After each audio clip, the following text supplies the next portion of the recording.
Ama çalıyor.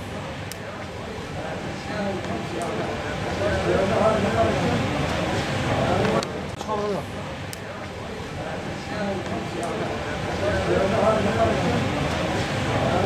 Ama çalıyor.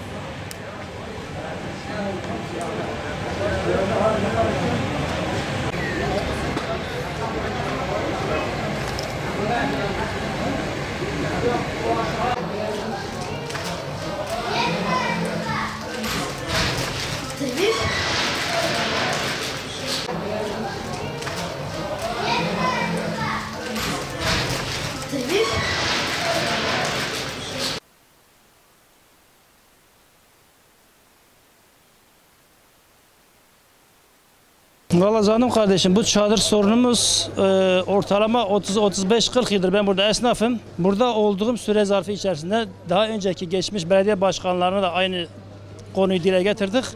O gün bugün yani hiçbir belediye başkanı bu konuya el atmadı. Nedenine gelirsen sen mesela örnek göster, hemen arkamızda 2-3 metre gerimizde üst komple yapılmış. Az ileride Koyuncu Pazarı'nda orası da yapılmış. Nedense buraya el atılmıyor. Seçimden önce ben şu andaki belediye başkanımıza inen Abidin Beyazgül'ü de burada bir konuşmadan münakaşa yaptık. Dedim Sayın Başkanım, zaten siz başkan olmuşsunuz, seçilmiş bir başkansınız inşallah. Buraya bir el atın. Siz el atmak istemiyorsanız şayet biz kendi aramızda esnaf arkadaşlar olarak bize bir yani yardımda bulun, bize bir izin verin, biz kendi imkanlarımızla buraya bir çeki düzen verelim. Şu andaki görünen yani görüntü aşırı derecede çirkin bir görüntüdür. Antep'e örnek gösterelim, Diyarbakır'ı, Mardin'i vesaire daha farklı illeri. Yani insanların çarşına gittiği zaman o çarşıda sen mutlu oluyorsun. Bu çarşıda hep bir çirkin görüntü. Bakabilir misin? Yani çadırlarımız çekebilir, çekin. Siyah, kırmızı, yeşil. Yani milattan önceki görüntüyü bize yansıtıyor. Köy hayatında farklı renkli çadırlar vardı. Biz şu anda o çadırları yani kendi imkanlarımızla sanki yaşıyoruz gibi. Yani buraya bir el atılması en kısa zamanda makbul olur. Ayrıca mesela önümüz kıştır. Burada yağmur yağdığı zaman ürünlerimiz, çayımız, biberimiz, masaatımız, ürünler hepsi su altından kalıyor. Yani bu konudan dolayı biz yetkililerden ricada bulunuyoruz. Bir an önce buraya bir el atılırsa çok güzel olur. Artı burası Şanlıurfa'nın en gelişmiş kalabalık turizme katılması gereken bir çarşıdır. Maalesef bu çarşımız çok çirkin görüntü içerisinde.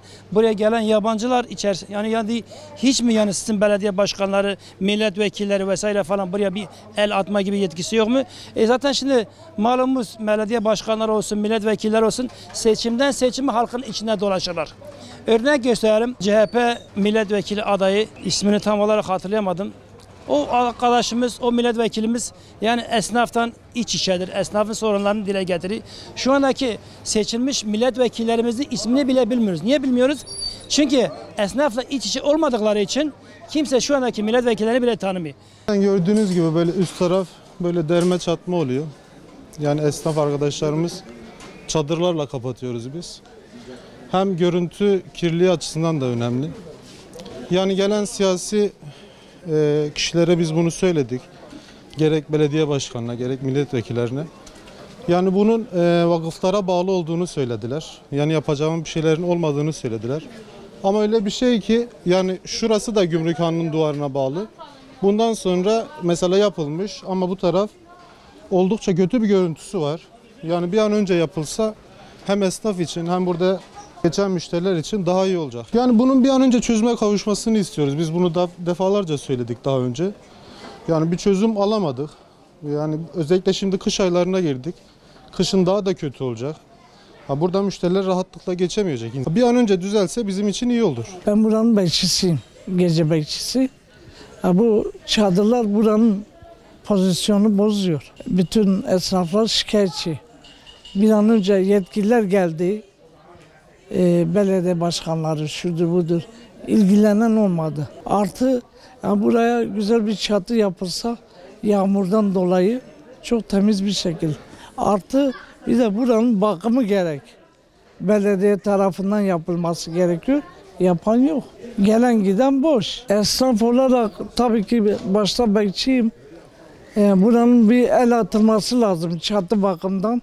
Bu çadırlar kalkması lazım. O gürültüyü bozuyor. Çatı olsa daha güzel. Yağmur yağdığında her taraf berbat. Çok yorulduk abi biz. Gelen yetkili arkadaşlara, siyasi arkadaşlara, belediye başkanlarına, milletvekillerine hepsini bu şikayeti dile getirdik.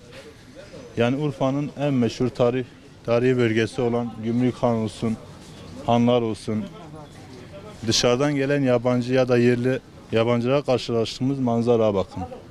Kışın yağan yağmurda müşteri içeriye kadar giriyor. Yağan yağmurda yaş oluyor. Eşyalar yaş oluyor. Ama hiçbir netice alamadık bir yetkiliden. Belediye başkanı geliyor, tamam deyip gidiyor.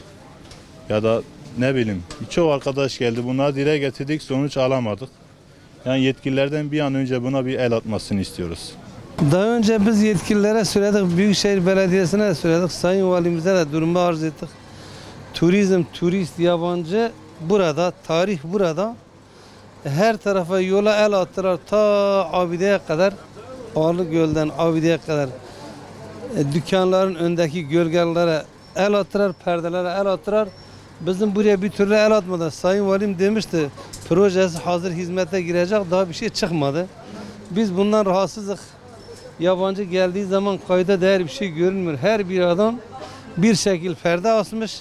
Biz bunun kayda değer bir şey olmasını istiyoruz ki gelen turist, turizm, yabancı tarihi yere yakışır bir şeyin yapmasını yetkililerden istiyoruz. İnşallah bize yardımcı olurlar diyorum. Yani yetkililer bir an önce el alsın.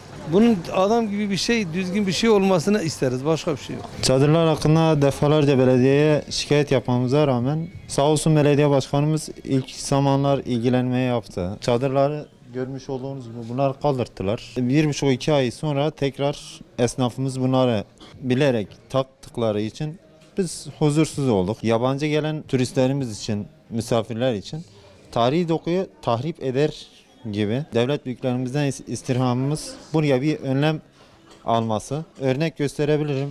Üst tarafına bir çatı yapabilir. Bir çalışma yapılabilir. Tarihi doku tahrip edilmeden güzel bir şeyler yaptırılabilir. Günümüz zamanında koronavirüs pandemi döneminde nice masraflar yapılıyor. Nice paralar, emekler zayi ediliyor. Buraya bu şekilde bir çalışma yapılırsa Büyükşehir Belediye'miz memnun oluruz. Kışın mesela bize çok zararlı oluyor. Mesela su, yağmur, şeylerimiz hepsi ıslanıyor.